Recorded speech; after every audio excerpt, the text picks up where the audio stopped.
Hello दोस्तों, मेरे channel में आपका स्वागत है।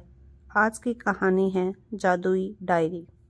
सर्वे रिपोर्ट लेकर अमित संस्कृत मन से बॉस के कैबिन में दाखिल हुआ और धड़कते हत्थे से रिपोर्ट उनके आगे रख दी। Wonderful, mind blowing. रिपोर्ट पढ़ते ही बॉस के मुंह से प्रेरक शब्दों की बौछार सी हो गई थी। बहुत अच्छा लिखते हो तुम सर, राइटिंग मेरी हॉबी है। अच्छा, अब से रिपोर्टिंग का काम तुम ही देखोगे। अमित को समझ नहीं आया यह पुरस्कार था या दंड। शाम को घर आना तुम्हारे लिए एक तोहफा है। निर्धारित समय पर अमित बॉस के घर पहुंच गया। यह लो जादुई डायरी। लाल कवर की एक चमचमाती डायरी उसे थमाते हुए बॉस बोले, गत वर्ष मैं काम के सिलसिले में म्यांमार गया था। वहाँ एक महंत ने मुझे यह डायरी दी थी। कहा था इसमें अपने मन की कोई भी बात जिसके बारे में आप जानना चाहते हैं लिखकर अपने सिरहाने रखकर सो जाओ। रात को सपने में आपको भविष्य का सब कुछ नजर आ जाएगा। तब से यह डायरी ऐसे ही रखी है। मैं तो अकेला प्राणी हूँ, उम्र हो चली है, कुछ जानने करने की इच्छा ही नहीं बची है। शायद यह तुम्हारे कुछ काम आ जाए। खाली डायरी के पन्ने पलटता उधेड़बुन में डूबा अमित घर लौट आया। राइटिंग का शौक कोई कार मन में कहीं पत्रकार बनने की दबी दबी सी इच्छा थी। सोचा क्यों न इसी के बारे में लिख दूं, देखो क्या होता है। सोचता हुआ वह सो गया। सवेरे अंगड़ाई लेकर उठा तो रात के सपने की याद अभी तक जहन में ताज़ा थी। क्या सचमुच मैं इतना बड़ा पत्रकार बन सकता हूँ? सपने में उसने शिवम को चोटी के स्थापित पत्रकारों में पाया था। वह बड़े बड़े नेताओं, मंत्रियों, अधिकारियों से साक्षात्कार कर रहा था। लोग उसकी वार्ता सुनने के लिए उमड़े पड़ रहे थे। उसकी भाषा शैली, कार्यशैली ने चहुं ओर समा बांध दिया था। क्या सचमुच मुझे इस नौकरी से इस्तीफा देकर स्वयं को पत्रकारिता के क्षेत्र में स्थापित कर लेना चाहिए? पूरे दिन उसके दिमाग में यही प्रश्न घूमता रहा। जब वह बॉस को इस्तीफा देने जाएगा तो क्या वे कहेंगे नहीं कि बैठ डायरी मैंने तुम्हें इसीलिए दी थी क्या? यहाँ तक कि जब वह उन्हें फाइल देने गया तब भी उसके दिमाग में यही बात घूम रही थी। इसीलिए यकायक जब बॉस ने डायरी के बारे में पूछ लिया तो वह हड़बड़ा गया। जीबो, अरे कोई बात नहीं, ऐसी चीज़ों पर यकीन मुश्किल से ही आता है। अब मेरे पास भी तो इतने समय तक पड़ी रही, मैंने उसमें कुछ लिखा? अच्छा, वो मीटिंग का एजेंडा तैयार कर लेना। रात को सोने जाते वक्त भी अमित उलझन में ही डूबा रहा। यह मैंने क्या आफत मोल ले ली है। अच्छी खासी नौकरी को छोड़ने की सोचने लगा हूँ। चलो आज इसमें लिख कर देखता हूँ, इसी नौकरी में मेरा क्या भविष्य है। डायरी सिरहाने रखकर अमित गहरी नींद में सो गया। अचानक शिवम को सूटेड बूटेड एमडी की कुर्सी पर बैठा पाकर वह हैरान रह गया। सामने रखी लंबी चौड़ी टेबल पर उसकी नेम प्लेट सुशोभित थी। कंपनी के सभी बड़े अधिकारी उसके सामने सिर झुकाए बैठे थे। वह सभी को निर्देश दे रहा था। ऑफिस से बाहर निकलते ही ड्राइवर ने उसकी लंबी सी कार का गेट खोला। घर पहुंचते ही उसका बेटा डैडी डैडी करता आकर उससे लिपट गया। पीछे पीछे बेटे की मम्मी भी। अरे सुन तो, कि पुकार लगाती आ रही थी। वह उसकी एक झलक पाता इससे पूर्व ही उसकी आंख खुल गई। वो शकल तक नहीं देख पाया। मायूसी में लिहाफ हटाकर वह बाथरूम में घुस गया। तैयार होते वक्त भी उसका दिमाग सपनों में ही घूमता रहा। उफ, इतने खतरनाक सपने किसी से शेयर भी नहीं कर सकता। अच्छा खासा मजाक बन जाएगा। वैसे मजाक तो मैं बन ही गया हूँ। यह बॉस ने मुझे कैसी मुसीबत दे दी है। अमित डायरी उठाकर बाहर फेंकने को तत्पर हुआ, पर फिर रुक गया। उस दिन भी वह पूरे दिन परेशान रहा। शाम को माँ को आया देख उसे थोड़ी तसल्ली मिली। माँ थोड़े थोड़े दिनों में उसे संभालने आ जाती थी। लेकिन इस बार तो बे भी शिकायतों का पुलिंदा लेकर आई थी। ये रहे सारे फोटो और उनके बायोडाटा। जल्दी से चुन ले, शादी करो और मुझे रोज की इन चक्करों से मुक्ति दिला। कब तक मैं तुझे संभालने आती रहूंगी? एक उलझन से तो निकल ही नहीं पा रहा और तुम यह दूसरी उलझन लेकर आ गई। अमित ने हताशा से कहा तो माँ घबरा गई। अरे नहीं, ऐसी कोई बात नहीं है। माँ को घबराते देख अमित ने डायरी वाली बात उनके सामने खोल कर रख दी। ओह, यह बात है, मैं तो डर ही गई थी। बेटे, जादू वादू कुछ नहीं होता, यह सब मन का वहम है। इंसान जो कुछ खुली आंखों से देखता है और समझता है, वही आंखें बंद होने पर भी उसकी आंखों के सम्मुख तैरता रहता है। चलो वहम ही मान लो, पर मैं कामयाबी की जिन बुलंदियों को छूना चाहता हूँ, वे किस क्षेत्र को अख्तियार करने पर मिलेगी? मैं सचमुच वह सब कुछ पा लेना चाहता हूँ जो मैंने सपने में देखा है। वह पावर, वह शान-ओ-शौकत, सब कुछ अपनी मुट्ठी में पकड़ लेना चाहता हूँ। कहते हुए अमित की आंखें चमक उठी। बेटे की आंखों की चमक देखकर माँ सिहर उठी। एक अनजाना सा भय उसकी आंखों में उभर आया, जिसके चलते उसकी आंखें नम हो गई और भावुकता के कारण आवाज में हल्का सा कंपन उभर आया। तू जब छोटा सा था ना अमित, तुझे सीने से लगाकर मन को एक अजीब सी शांति मिलती थी। ऐसा लगता था दुनिया में कोई तो ऐसा है जिस पर मेरा पूरा अधिकार है, जो पूरी तरह मेरा अपना है, मुझ पर निर्भर है। फिर तू बड़ा होने लगा, अपने काम खुद करने लगा, तेरे अपने यार दोस्त बनने लगे। घंटों तुम्हें मेरा ख्याल ही नहीं आता था। तब मन को थोड़ा धक्का लगा था, पर तब यह सोचकर खुद को समझा लिया था कि साये की ओर से निकलकर ही तुम भविष्य में मेरा साया बन पाएगा। शायद हर माँ अपने बच्चे को बड़ा और आत्मनिर्भर बनते देखकर अपने मन को यूं ही तसल्ली देती है।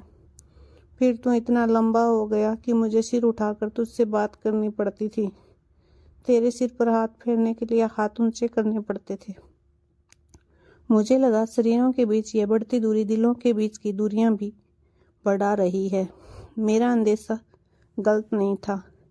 आज तुम्हारी आंखों में जो चमक मैं देख रही हूँ, मुझे आभास हो गया है इन दूरियों ने अब विराट रूप ले लिया है। तुम भी अब मुझसे बहुत दूर चला जाएगा, बहुत बहुत दूर। माँ की धीमे धीमे खोती जा रही आवाज ने अमित को चौंका दिया। उसने माँ को कंधों से पकड़कर जोर से हिला दिया। कहाँ खो गई माँ? क्या हो गया तुम्हें? मैं कहीं नहीं जा रहा, यही हूँ तुम्हारे पास। अमित माँ को सीने से लगाकर उनकी पीठ सहलाने लगा। माँ की हालत देखकर वह बहुत घबरा गया था। मैं ठीक हूँ, रात बहुत हो गई है, अब सो जाते हैं। थके कदमों से माँ जाकर अपने बिस्तर पर लेट गई, लेकिन अमित की आंखों से नींद उड़ चुकी थी। माँ का भावुकतापूर्ण अजीबोगरीब व्यवहार उसकी सोच को थमने ही नहीं दे रहा था। इतने असंभाविक ढंग से वे पहली बार पेश आई थी। माँ का एक एक शब्द उसके कानों में हथौड़े की भांति गूंज रहा था। माँ ने ऐसा क्यों कहा कि अब तुम भी मुझसे बहुत दूर चला जाएगा? इस भी का क्या मतलब है? लगता है माँ और पापा के संबंधों में बहुत दूरियां आ गई है। माँ को खुद को अकेला महसूस करने लगी। प्रमोशन पर प्रमोशन पाते पापा घर में सुख सुविधा के सामान के साथ साथ एक और चीज में भी वृद्धि करते जा रहे थे। वह थी मम्मी के चेहरे पर चिंता की लकीरें, अकेलेपन के एहसास से ऐसे में ही उभर आई चेहरे की झुर्रियां। पापा की व्यवस्था दिन ब दिन बढ़ती ही जा रही थी। मम्मी को अपनी कोई बात कहने के लिए भी उनके पीछे पीछे घूमना पड़ता था। पापा मोबाइल पर बतियाते हाँ हूँ करते रहते थे। आखिरकार वे जलाकर अपनी बात खत्म किए बिना ही चली जाती थी। अक्सर वह उन्हें गुमसुम किसी सोच या किसी किताब में डूबा पाता। लेकिन यह सब ख्याल उसे आज क्यों आ रहा है? यह सब तो उसे बहुत पहले सोचना था। यदि पापा मम्मी को खुश नहीं रख पाए तो वह ही कहाँ कुछ कर पाया उनके लिए। अपनी पढ़ाई, अपने दोस्त और अब अपना करियर। माँ ने उसे उंगली पकड़ाकर चलना सिखाया। कामयाबी की सीढ़ी पर पहला कदम रखवाया और वह सीढ़ियां फुलांगता ऊपर चढ़ता चला गया, ऊपर और ऊपर। एक बार भी पीछे मुड़कर नहीं देखा कि माँ हाथ ऊपर उठाए उसकी उंगली थामने का प्रयास कर रही है। छी, वह कितना स्वार्थी हो गया था। लेकिन माँ तो आज भी माँ है, उन्हें उससे कोई शिकायत नहीं। आज भी वे उसकी गृहस्थी बसाकर उसे ही सुखी बनाने के सपने देख रही है। सोते जागते माँ के सपनों में आज भी वह और उसका सुख ही है। लेकिन उसके सपनों में कभी माँ आई? बचपन से लेकर अब तक की माँ से जुड़ी हर बात याद कर अमित का दिमाग थकने लगा था। जल्दी वह नींद के आगोश में समा गया। सवेरे वह देर तक सोता रहा। माँ ने उसे झंझोड़कर उठाया। उठ, ऑफिस नहीं जाना क्या? नहीं माँ, आज मैं छुट्टी ले रहा हूँ। क्यों, क्या हुआ? तबीयत तो ठीक है। माँ घबराकर उसका सिर हाथ छूने लगी। मुझे कुछ नहीं हुआ माँ, मैं बिल्कुल ठीक हूँ। बस आज पूरा दिन तुम्हारे संग गुजारना चाहता हूँ। परसों तुम चली जाओगी, फिर मैं अफसोस करता रहूँगा कि माँ से जी भरकर बात तो हुई नहीं। अरे वाह, तू तो एक ही रात में बहुत समझदार हो गया। देखूं तो कल डायरी में ऐसा क्या लिखा था? हा हा, अमित हंस पड़ा। कल तो डायरी में कुछ लिखा ही नहीं। पूरी रात बस जागती आंखों से ये सपने देखता रहा। अभी सवेरे ही तो आंख लगी थी और मैंने उठा दिया। माँ की आवाज़ में गहरा पछतावा उभर आया। पहले से क्यों नहीं बताया कि आज छुट्टी लेने वाला है? सरप्राइज माँ, अभी कुछ दिन तुम सरप्राइज झेलने की आदत डाल लो। तू क्या कह रहा है? मेरी तो कुछ समझ में नहीं आ रहा। तू फ्रेश हो, मैं चाय बनाकर लाती हूँ। चाय का घूंट भरते हुए अमित ने प्रश्न किया। पापा भी इस वक्त चाय पी रहे होंगे ना? ऐसा लगा माँ के गले में कुछ अटक गया है। हाँ शायद, उनका संक्षिप्त जवाब था। पापा आजकल बहुत व्यस्त रहने लगे हैं ना? अच्छा, आपको याद है हम एक बार झील के किनारे पिकनिक मनाने गए थे? पापा ने बोट चलाई थी, फिर बीच पानी में जाकर एक चप्पू मुझे पकड़ा दिया था और तब आप डरकर चिल्लाने लगे थे। मैं और पापा खूब हंसे थे। तुम दोनों को तो तैरना आता है, मुझे तो नहीं आती ना। चिल्लाती नहीं तो क्या करती? और मेरी बर्थडे पार्टी जिसमें पापा ने लॉन में बारबेक्यू का इंतज़ाम किया था, खुद पापा ने कितनी टेस्टी कबाब बनाकर सबको खिलाए थे। तुम्हारे पापा को घूमने खाने पीने का खूब शौक था। पता है, तुम पैदा भी नहीं हुए थे तब से हम हर संडे को शाम को लॉन्ग ड्राइव पर जाते थे, वो भी बाइक पर। चाहे बारिश हो चाहे कड़कड़ाती ठंड, हमारा यह नियम कभी नहीं टूटता था। वाह ग्रेट। और जब लौट कर आते चींक चींक कर मेरी हालत पतली हो रही होती थी, तब तुम्हारे पापा अपने हाथों से हमारे लिए गर्मा गर्म कॉफ़ी बनाकर लाते थे। सच, एक कॉफ़ी में मेरा जुकाम छूमंतर हो जाता था। तुम्हारे होने के बाद हमने लॉन्ग ड्राइव पर जाना तो बंद कर दिया, पर तब हम रात को तुम्हें सुलाकर खुले टेरिस में बैठ जाते थे और वहाँ कॉफ़ी का आनंद लेते थे। आप दोनों मुझे रीता आंटी के पास छोड़कर गजल नाइट्स में भी तो जाते थे। अरे वाह, तुम्हें तो सब याद है।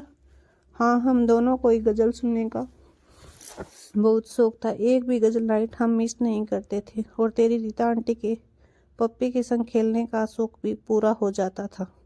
सच, कितने प्यारे दिन थे वे। अब तो जहन में यादें ही बची है।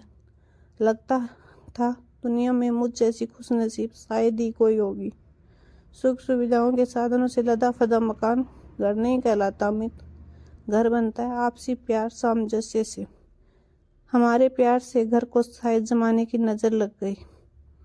ऑफिस में एक प्रमोशन होना था, उसे पाने के लिए तुम्हारे पापा ने जी जान लगा दिया। उन दिनों उनकी भूख प्यास सब मर गई थी, लेकिन बाजी हाथ नहीं आई। इस निराशा ने उन्हें चिड़चिड़ा बना दिया। ऑफिस का सारा गुस्सा तनाव घर पर निकलने लगा। साम दाम दंड भेद सब लगाकर आखिर अगली बार उन्होंने प्रमोशन पा ही लिया। रुतबा आसानुस वक्त बढ़ी तो लालसाएं भी बढ़ने लगी। कार, एसी, ब्रांडेड कपड़े, महंगी साड़ियाँ घर में आने लगे। तुम्हारे पापा के शौक बदल गए थे, या यूं कहूँ कि महत्वाकांक्षा की परतों के नीचे दब गए थे।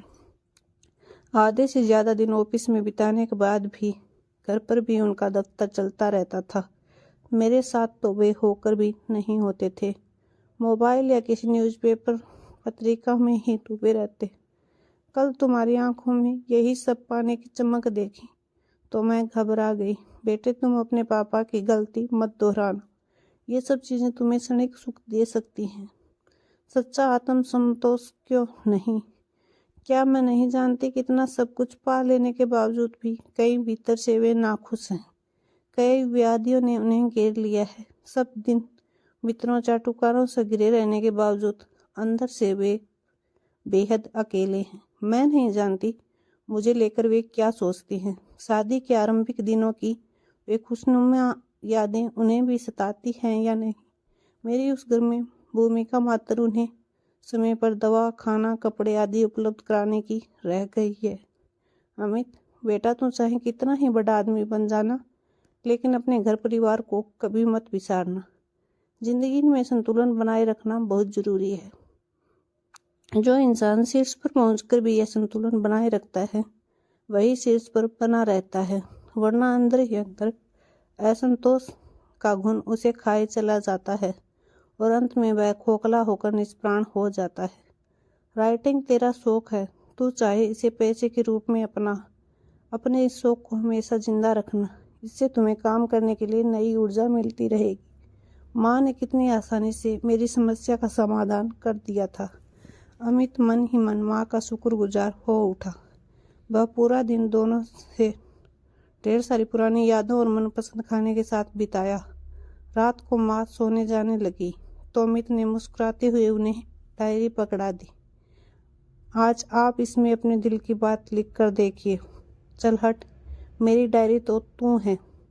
आज तेरे सामने दिल की सारी बातें खोल कर रख देने से मन बहुत हल्का हो गया है। फिर भी एक बार अच्छा ला, अभी तक बच्चों की तरह जिद करता है। डायरी माँ के सिराने रख अमित भी सो गया। सवेरे डोरबेल की आवाज़ सुन माँ ने उठकर दरवाज़ा खोला तो हैरान रह गई। आप यहाँ? तब तक अमित भी उठकर आ गया था। अरे पापा, व्हाट ए प्लेजेंट सरप्राइज। मैंने कहा था ना माँ कि तुम अब सरप्राइजेज लेने के लिए तैयार हो जाओ। पर माँ अब भी कुछ समझ नहीं पा रही थी। मैं तैयार होने जा रहा हूँ वरना ऑफिस के लिए लेट हो जाऊँगा। सफाई से कन्नी काटता अमित बाथरूम में घुस गया। कल तुमने अमित से जो कुछ भी कहा उसने चुपके से मोबाइल पर रिकॉर्ड कर रिकॉर्डिंग मुझे भेज दी। मैं तुमने मुझसे क्यों नहीं कहा यह सब पहले? माँ, मेरा नाश्ता लगा देना, लेट हो रहा हूँ। अमित अंदर से चिल्लाए। हाँ, लगा रही हूँ। आप इधर मेरे बाथरूम में फ्रेश हो जाइए, आपके लिए भी चाय बना देती हूँ। माँ पल्लू खोसते हुए रसोई में घुस गई। खुशी के अतिरेक में उनके हाथ मशीन की भांति चल रहे थे। तभी अमित ने आकर प्यार से कहा, है ना माँ, सच में जादुई डायरी। तो ये थी आज की कहानी। आप लोगों को कैसी लगी कमेंट करके ज़रूर बताइए। इस कहानी से यही सीख मिलती है कि चाहे आप कितने भी बड़े मुकाम हासिल कर ले, लेकिन अपने परिवार में प्यार ज़रूर बनाए रखिएगा। अपने करियर की बलि कीमत पर अपने परिवार की बलि मत चढ़ाइएगा। अगर आपको मेरी स्टोरी पसंद आई तो मेरे चैनल को प्लीज़ सब्सक्राइब एंड शेयर कर दीजिएगा। थैंक यू सो मच मेरी स्टोरी सुनने के लिए।